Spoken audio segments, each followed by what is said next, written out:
bulan Safar yang di sana ada orang berkeyakinan bahwasanya ini adalah bulan petaka atau bulan musibah.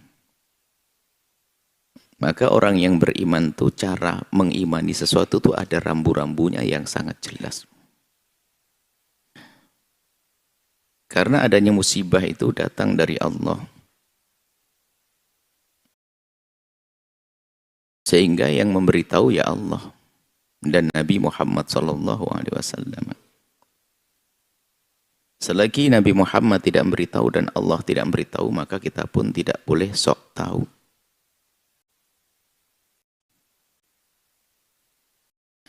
Apakah Nabi pernah menyebutkan bulan Safar bulan petaka? Selagi tidak, maka kita tidak perlu berurusan dengan berita-berita semacam itu. Maka sangat aneh orang beriman mempercayai hal-hal yang semacam itu. Bulan musibah adalah bulan kita melakukan maksiat. Berarti kita yang buat maksiat. Bulan Safar untuk sholat, untuk umrah, untuk haji, untuk nikah, ya pahala dong, kebaikan. Kok jadi bulan sengsara? Sehingga ada orang tidak mau menikah di bulan Safar. Dua kerugian keyakinan yang salah, kerugian nikahnya terlambat. ini ada. Jadi tidak perlu. Jadi dalam agama kita itu ada rambu-rambunya di dalam mengimani sesuatu. Biarpun malam Jumat, tapi untuk maksiat jadi malam maksiat, malam sengsara. Ramadan bulan mulia, ayo bagi siapa? Yang berbuat baik, yang maksiat, wah sengsara di atas sengsara, kan begitu. Jadi jangan sampai ada kita mempercayai adanya bulan petaka sehingga menunda pernikahan, bulan kecepit kayak bulan ada, itu tidak ada. Kemudian juga ada hal lain lagi biasanya diyakini oleh sebagian orang di saat menemukan bulan Safar, ada Rebu akhir di bulan Safar atau sering disebut dengan Rebu Wekasan. Kita bisa ninjau dari sisi ilmiah cara beriman dan sisi husnudon.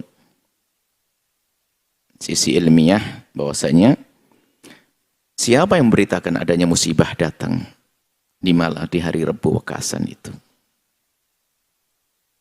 Di mana akan begitu? Siapa yang memberitakan? Sehingga kita harus mempercayainya. Baik, di sini sebuah pertanyaan. Yang menurunkan musibah adalah Allah. Tidak ada yang tahu kecuali Allah dan Rasulnya bahwasanya hari itu adalah hari diturunkan bencana dan petaka. Ada celah husnudon, mungkin adalah para waliullah, para kekasih Allah, yaitu karena adanya ilham. Ilham, ilham, ada para kekasih Allah diberi ilham. Bahwasanya di malam Rebu Wekasan, anggap saja begitu. Kita masih husnudon karena ada sebagian amalan ini dilakukan oleh orang yang menisbatkan kepada para wali. Oke, jadi ilham waliullah. Ilham waliullah, orang yang diduga sebagai wali lalu dapat ilham. Akan tetapi ilham pun kita tidak wajib mempercayainya. Artinya jika memang itu ilham para wali, dia mendapatkan ilham, diberitahu bahwasanya di hari itu adalah akan turun malapetaka, maka yang mempercayai perkataan para wali silahkan mempercayai. Adapun yang tidak percaya nggak ada masalah. Akan tapi setelah itu yang akan menjadi pertanyaan adalah gimana solusinya? Jika seandainya betul ilham para wali, apa yang setelah itu kita lakukan? Kan begitu. Sementara ada satu riwayat yang sangat jelas dari baginda Nabi, misalnya majtama'a qaumun fi baitin min buyutillahi. Enggak ada orang berkumpul di rumah Allah, di masjid, yatluna kitaballahi wa yatadarasunahu. Enggak ada orang yang berkumpul di masjid membaca Al-Qur'an, saling mengajari kayak begini ini. Masjid itu dimaknai sebagian luas.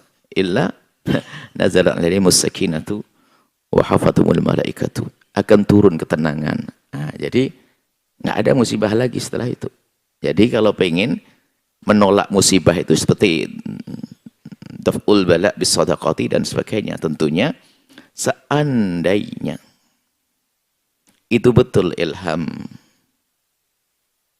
yang Allah berikan kepada para ulama, para wali, maka solusinya juga diambil dari Nabi, yaitu mengamalkan hal-hal yang diizinkan Nabi, diperintahkan Nabi seperti bersedekah, mengadakan kumpulan majlis zikir. Bukankah majlis zikir akan diturunkan rahmat Allah sehingga bala bencana ada yang dihilangkan. Tentunya sebisa mungkin jangan melakukan amalan-amalan yang sekiranya tidak ada petunjuk dari Nabi, karena dasarnya ilham. Kalau betul itu ilham, maksud kami apa? Yang mengingkari bahwasanya di Rebokasan ada bencana khusus turun tidak salah, tidak perlu disalahkan. Karena dia akan karena mereka berdasarkan satu dasar ilmiah. Dari mana berita itu? Karena ghaibiyat itu harus jelas, berita gaib itu harus jelas. Harus berita gaib yang harus kita yakini dan orang lain wajib meyakini adalah berita dari Al-Quran atau hadis Nabi yang mutawatir, kemudian dalalahnya qat'iyah, maknanya sangat jelas, maka siapapun tidak boleh berbeda pendapat dalam hal ini. Adapun masalah berita tentang apapun dari orang yang dikatakan waliullah, maka tidak wajib mempercayai siapapun. Orang mengingkari keramat salah, karena karamah ada dalam Al-Quran, kisah Siti Maryam. Akan tapi orang mengingkari keramatnya si fulan boleh saja, bukan sebuah kemaksiatan. Atau mengingkari berita karamah. Nah, karamah itu bukan tahadiyat, bukan seperti mukjizat. Jadi ini ada rambu-rambu. Maksud kami apa? Tidak usah kita berselisih faham terlalu jauh, terlalu dalam sampai mungkin olok-olokan. Yang mengingkari tentang masalah Rebokasan adalah bukan dalam wilayah kesalahan kok. Dan seandainya bagi yang mempercayai, tentu harus ada dasar-dasar Anda mempercayai apa. Apakah betul nasnya para kekasih Allah, wali, yang dia dapat ilham, itu pun tidak wajib yang lain mempercayai kok. Kemudian kalaupun mempercayai, tentunya lakukan sesuatu yang Nabi memberikan petunjuk. Seperti kalau ada sakit-sakit, da'u mardakum bisadaqati, dengan bersedekah menyembuhkan orang-orang sakit, atau tadfa'ul bala, bersedekah akan nolak bala, bencana dan sebagainya. Cukup begitu barangkali. Bagi yang mempercayai Rebokasan, mungkin setiap hari, mungkin di hari itu sedekah 10 juta per orang untuk bangun pondok, baguslah itu. Itu. Jadi jangan ngerjakan yang lain-lain dulu deh, maksudnya jangan sampai terjadi khilaf sini. Tapi kalau tidak ada dasarnya, nah, kemudian ini pun harus dipangkas dengan apa? Husnudon, kalau ini adalah ilham waliullah, harus kita pangkas bahwasanya tidak ada amal-amal jahiliyah yang pernah dilakukan sebelumnya. Amalan di luar Islam. Kalau ada amal jahiliyah, amal tidak baik dilakukan sebelum Islam, maka dugaan ini ilham ya jauh, karena bisa jadi ini adalah terpengaruh dengan budaya dulu. Mungkin ada satu kebiasaan di luar Islam, keyakinan semacam itu, nah kemudian kok tiba-tiba ada orang punya ilham, ya ini ternodai keilhamannya ini. Karena akan mengukuhkan satu keyakinan yang salah pada orang-orang yang sebelumnya. Ya ini orang beragama lain misalnya. Jika mungkin ada di agama selain Islam, mempercayai bahwasanya Rebokasan adalah ini. Lalu kok tiba-tiba dalam Islam bukan Nabi yang menyebutkan. Kalau Nabi kan mengukuhkan syariat sebelumnya kan sah-sah saja. Tapi hari ini, ya maka urusan Rebokasan, satu memang kita tidak ingin berdebatkan masalah ini, akan tapi kita akan giring kepada cara yang paling tepat dalam menyikapinya adalah bukan ada nas hadis Al-Quran. Jika Anda tidak mempercaya pun Anda tidak masalah. Dan saya giring ke arah sini, maksudnya apa? Bagi yang telah mempercayai atas dasar ilham, Anda pun jangan marah kepada yang tidak percaya. Sebab fanatik yang salah itu adalah fanatik kepada hal-hal yang semacam ini. Kemudian solusinya apa? Bagi yang mempercayai ilhamnya pun tentunya lakukan hal-hal yang Nabi beri petunjuk. Bagaimana Nabi mengajarkan agar tertolak dari bala. Ya berkumpul mengadakan majelis taklim. Kayak begini itu. Barangkali di hari yang diduga orang ada turun bala. Itu ya berbanyak majelis taklimnya. Biasa hari jadi 2 hari biar hafathumul malaikatu. Diliputi oleh malaikat. Nazalat fihimur rahmatu, dan diturunkan kepada mereka rahmat loh. Kalau rahmat kan tidak ada bala, sudah. Ini kapan saja, sehingga setelah itu nggak ada lagi hari bencana. Seperti itu. Baik. Yang pengen nikah di bulan Safar segera nikah. Jangan ditunda-tunda. Bulan Kapit. Sebab keluhan pedagang bulan Kapit, Bu ya, ini pada sepi dagangan. Apa urusannya dengan Kapit? Ya, ini adalah sekelumit. Jadi bagi yang tidak mempercayai, Anda tidak melakukan sebuah kesalahan tentang adanya Rabu Wekasan. Bagi yang percayai perlu pelan-pelan dari mana asas dasar kepercayaan Anda. Jika dilacak ke atas adalah atas ilham para wali, itu adalah sah-sah saja. Bagi seorang murid mempercayai ilham gurunya sah. Tapi jangan memaksa orang lain mempercayai ilham gurunya, nggak bisa. Saya melihat guru saya punya karomah, dan saya yakin itu karomah. Kejadian luar biasa. Tapi saya ceritakan ke Anda tidak wajib cerita. Bukan masalahnya karomah tidak ada. Karena apa? Bisa jadi saya bohong. Gitu loh sederhananya. Jadi kadang-kadang hari ini ta'assub kepada seorang guru itu, di saat orang lain mengingkari karomahnya langsung marah. Dasar kau kurang ajar, itu guru saya, keramat saya. Loh, itu kan gurumu. Dan saya tidak melihat, kan gitu.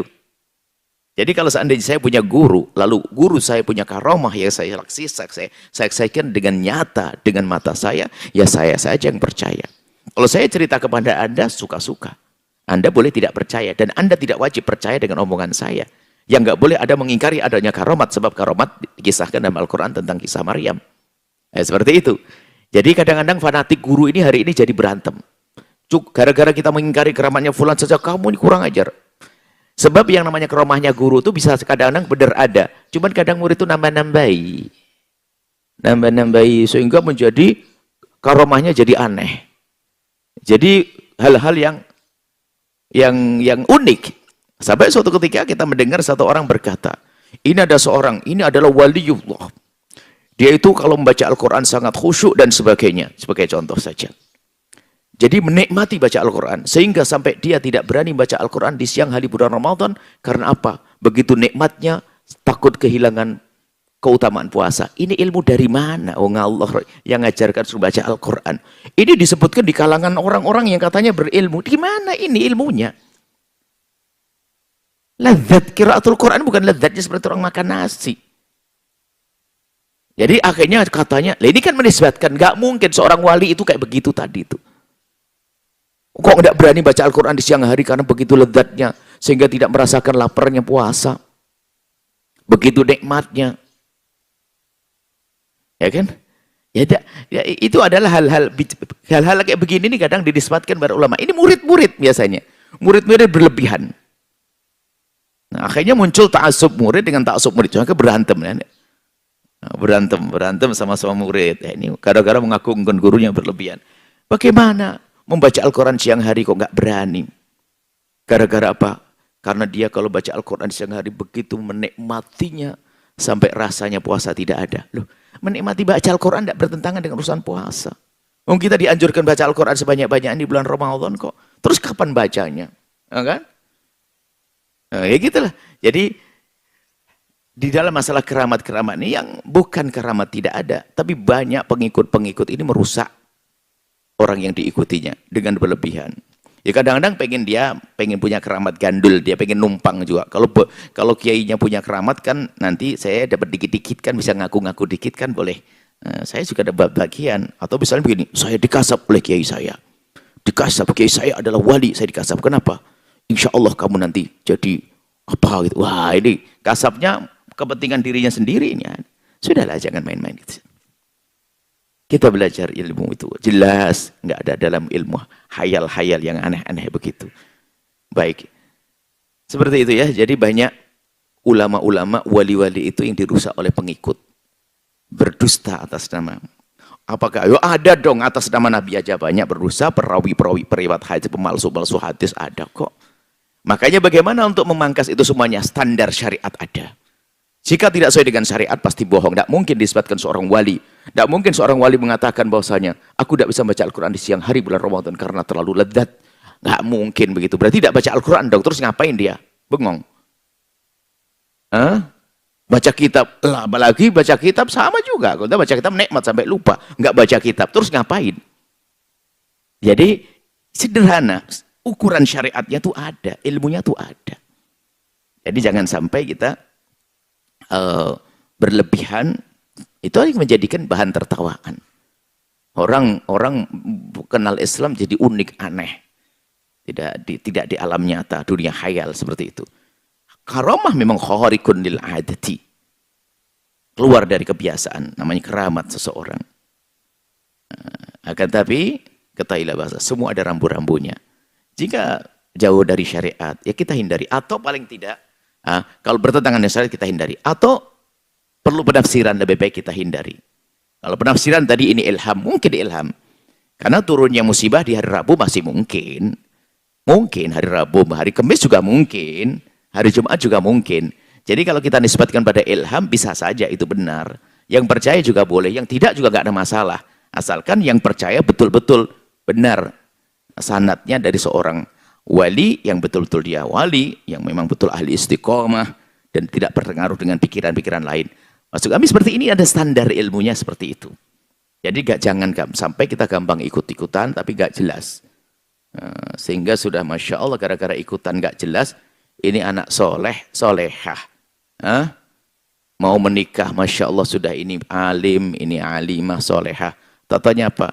Rebo lagi ketemu selosok kliwon batal. Ada apa gitu? Ini kan jadi masalah ini. Atau gara-gara kampung sini sama kampung Sintu. Atau gara-gara, aduh, saya tidak mau nikah sama orang Sunda. Hei, ini Sunda baik loh ya, solehah loh. Batal, orang Sunda soleh nih. Anda mau sama orang Jawa, ini kok ada nih. Jadi gara-gara tidak tahu keyakinan. Orang Jawa, suruh milih, hei orang Jawa. Pilihanmu satu, dua. Yang satu orang Sunda solehah, sama orang Jawa nggak solehah. Pilih mana? Ya solehahnya lah, kan gitu lah, ibaratnya begitulah. Jadi lupakan masalah suku dan sebagainya, akan tapi hakikat kebaikan seseorang itu yang perlu kita pilih. Jadi ada keyakinan Anda tidak boleh ini, tidak boleh itu. Kalau anak pertama bapaknya nggak ada, nggak boleh menikah. Banyak yang sering datang dalam pertanyaan-pertanyaan aneh-aneh. Ilmu itu ada standarnya. Seperti itu. Nah, jadi semoga ya ini ada semuanya ini kami tuangkan dalam catatan. Di dalam kitab Sam'iyat itu adalah rambu-rambu. Setelah itu Anda boleh membangun keyakinan-keyakinan atas dasar rambu-rambu itu. Kalau tidak sesuai rambu, ya tidak wajib Anda meyakininya. Jadi ternyata poin ini yang sering dilupakan oleh seorang hamba. Gampang percaya. Loh, dasarmu apa percaya? Ini imanan loh ya. Ini keimanan, masalah keyakinan yang gaib. Gaib itu sesuatu yang akan terjadi. Atau di alam yang lain.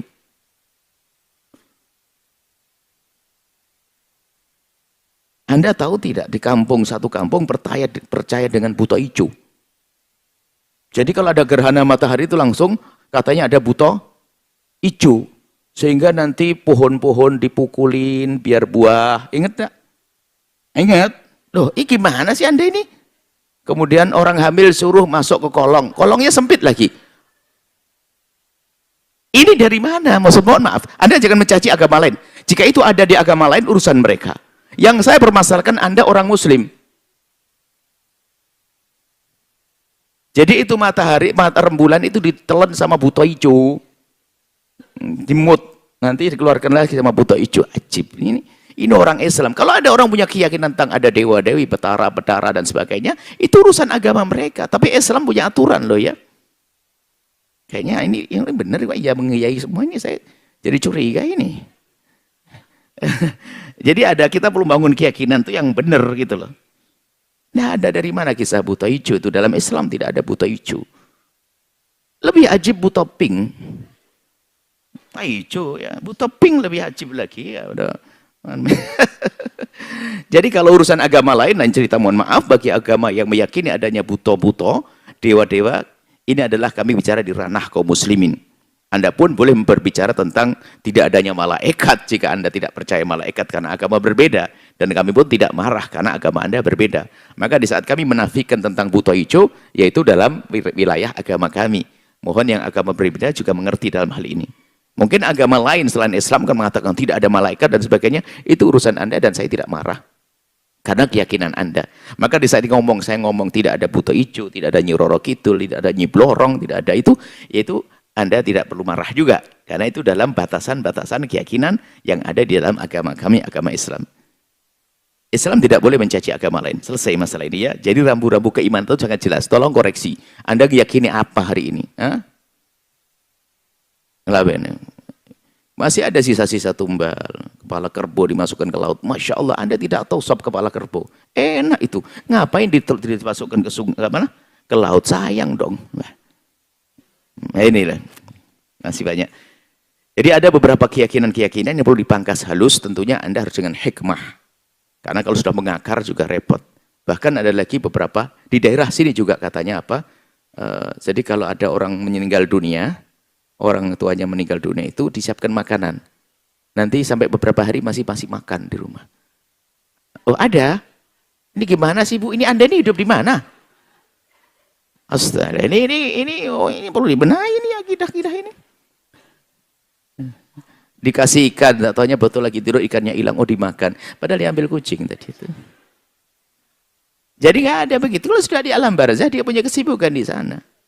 Belum lagi karena sering nonton sinetron ada roh gentayangan. Ada tidak? Kok enak kalau dia orang bermaksiat diseksa di alam barzah, ngapain gentayangan, balas dendam di mall. Ini kan sinetron. Cobalah berkeyakinan tuh harus mikir loh Anda itu. Itu katanya orang jahat. Makanya tidak diterima rohnya. Sehingga gentayangan. Pakai baju merah, rok pendek. Di mall.